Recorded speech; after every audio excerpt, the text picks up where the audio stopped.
రాజులకు రాజు ప్రభులకు ప్రభు అయిన యేసుక్రీస్తు నామమున మీకు శుభములు. ఈరోజు దేవుడు మనకు అనుగ్రహించిన వాగ్దానము ప్రవక్త అయిన యెషయా గ్రంథము 13వ అధ్యాయము 11వ వచనము. లోకుల చెడుతనమును బట్టి దుష్టుల దోషమును బట్టి నేను వారిని శిక్షింపబోచున్నాను. అహంకారుల అతిశయమును మాన్పించెదను, బలాత్కారుల గర్వమును అణచివేసేదను. ప్రియులారా, ఈ వాక్య భాగాన్ని మనం పరిశీలించినట్లయితే దేవుడు శిక్షను కూడా అమలు చేస్తాడు. ఎప్పుడు? లోకుల చెడుతనమును బట్టి దుష్టుల దోషమును బట్టి వారిని శిక్షింపబోతున్నాను అంటే దేవుడు వారికి సమయాన్ని ఇచ్చాడు. దుష్టత్వం చేసేవారు, చెడుతనం వెంట పరిగెట్టే వారికి చాలా సమయాన్ని దేవుడు కేటాయిస్తాడు. దేవుడు దీర్ఘశాంతం కలిగినవాడు, ఓపిక కలిగినవాడు. కాబట్టి ఇకనైనా మారతారేమో అని చెప్పి కొన్ని రకాలైనటువంటి పరిస్థితులను వారికి అనుమతిస్తాడు. అలాంటి ఎదురు దెబ్బలు తగిలిన వెంటనే ఎక్కడ మనము తప్పు చేస్తున్నాము, ఎందుకు మనకు ఇలాగూ జరిగింది అని గనక వివేచన చేసినట్లయితే దాని నుంచి తప్పించుకోవటానికి అవకాశం ఉంటుంది. కానీ కఠిన హృదయాలు మాత్రము అది ఏమాత్రము లక్ష్య పెట్టకుండా ఇంకా తప్పు మీద తప్పు చేస్తూ ఒక ఎదురు దెబ్బ తగిలితే దాని మీద ఇంకా కోపంతో ఇంకా అధికమైనటువంటి పాపము, కీడు, చెడుతనము, దోషము చేస్తూ అలాగ నాశనంలోనికి పోతూ ఉంటారు. అలాంటి వారిని మార్చడం అనేది అసాధ్యం. అందుకే దేవుడు కూడా ఇక్కడ వారికి చాలా కాలము అవకాశం ఇచ్చిన తరువాత వారిని శిక్షిస్తాడు.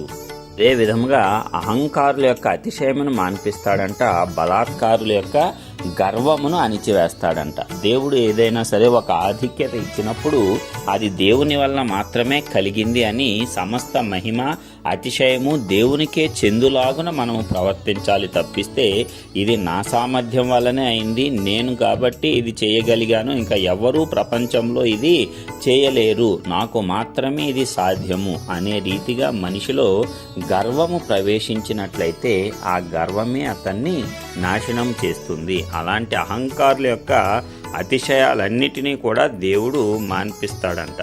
వారిని భంగపరిచి వారిని అవమానమునకు అప్పగించుట ద్వారా వారి యొక్క అతిశయమును తగ్గించి వేస్తాడు. అదేవిధంగా బలాత్కారుల యొక్క గర్వమును అణిచివేస్తాను అంటున్నాడు. ఎవరైతే దీనుల మీద, దరిద్రుల మీద వారికి ఎవరూ తోడు లేరు అనుకొని వీరికి కొంచెము బలం ఉంటే చాలు ఆ బలాన్ని ప్రయోగించి ఇతరులను దోచుకోవాలి, మోసము చేయాలి, ఇబ్బందులు పెట్టాలి, అన్యాయంగా వారిది ఆక్రమించుకోవాలి అనేటువంటి మనస్తత్వాన్ని కలిగి ఉంటారో అలాంటి వారి యొక్క గర్వాన్ని అంతా కూడా దేవుడు అణచివేస్తాను అంటున్నాడు. మన పక్షంన ఎవ్వరూ ఉండకపోవచ్చు, కానీ తప్పనిసరిగా దేవుడు మనకు అండగా ఉన్నాడు. ఆయన సమస్తాన్ని చూస్తూ ఉన్నాడు.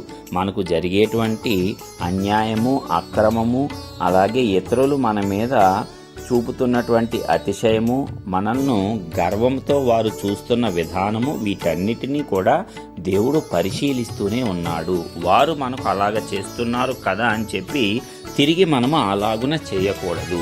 మనము మన దీనత్వాన్ని కాపాడుకుంటేనే దేవుని దృష్టికి వారిని గనక అప్పగించినట్లయితే దేవుడే మన పక్షంన వారితో యుద్ధము చేస్తాడు. మనము యుద్ధము చేస్తే కొంత మట్టుకే వారిని గెలవగలము, తిరిగి వారు మన మీదకి వచ్చేటువంటి అవకాశం ఉంది. అదే దేవుడు గనక వారితో యుద్ధము చేస్తే మన పక్షమున ఇక వారు తిరిగి కోలుకునేటువంటి పరిస్థితే ఉండదు. అందుకే మనము దేవుని వలె దీర్ఘశాంతాన్ని కలిగి ఉండాలి, దేవునికి లోబడాలి. మనము గర్వహృదయాన్ని, అహంకారాన్ని మనము కూడా తగ్గించుకొని ఇతరులు ఒకవేళ మనల్ని దూషించినా, ద్వేషించినా సరే వారిని ఏమీ అనకుండా మౌనంగా దేవుని సన్నిధిలో కనిపెట్టినట్లయితే దేవుని యొక్క కృపకు మనము పాత్రులమవుతాము. దేవుని యొక్క ఉగ్రతకు మనల్ని అవమానించి హింసించేవారు పాత్రులవుతారు. కాబట్టి ప్రియులారా, లోకంలో దుష్టత్వము, చెడుతనము హెచ్చిపోయినప్పుడు మనము వాటిని చూసి భయపడకూడదు, లేక వీరు బాగానే ఉన్నారే ఇలాగ చేసినా అని చెప్పి వారి మార్గంలో మనము పోకూడదు. దేవుడు మనకి ఇచ్చినటువంటి నీతి మార్గాన్ని అనుసరించే మనము నడుచుకుంటూ ఉండాలి. ఆ మార్గంలో కొన్ని శ్రమలు, కష్టాలు ఎదురైనా దేవుడే మనల్ని కాపాడుకుంటూ, రక్షించుకుంటూ ముందుకు తీసుకొని పోతాడు. కాబట్టి ప్రియులారా, ఈ వాక్య భాగం ద్వారా ధైర్యం తెచ్చుకొని దేవుడే మన పక్షమున సమస్తమును చేస్తాడు, అందరికీ న్యాయము తీరుస్తాడు అనేటువంటి గొప్ప విశ్వాసాన్ని కలిగి ఉండి ఎవరు మనల్ని దూషించినా ద్వేషించినా మన మీద అనేకమైనటువంటి నిందలు మోపినా సరే ఏమాత్రము చింతించకుండా దేవుని దృష్టిలో మనము వినయము కలిగి తగ్గించుకొని దేవునికే సమస్తమును అప్పగించి ఆయన ఇచ్చేటువంటి న్యాయమైన తీర్పులో మనము కూడా పాలిభాగస్థులమయ్యి దాని ద్వారా సంతోషకరంగా జీవించటానికి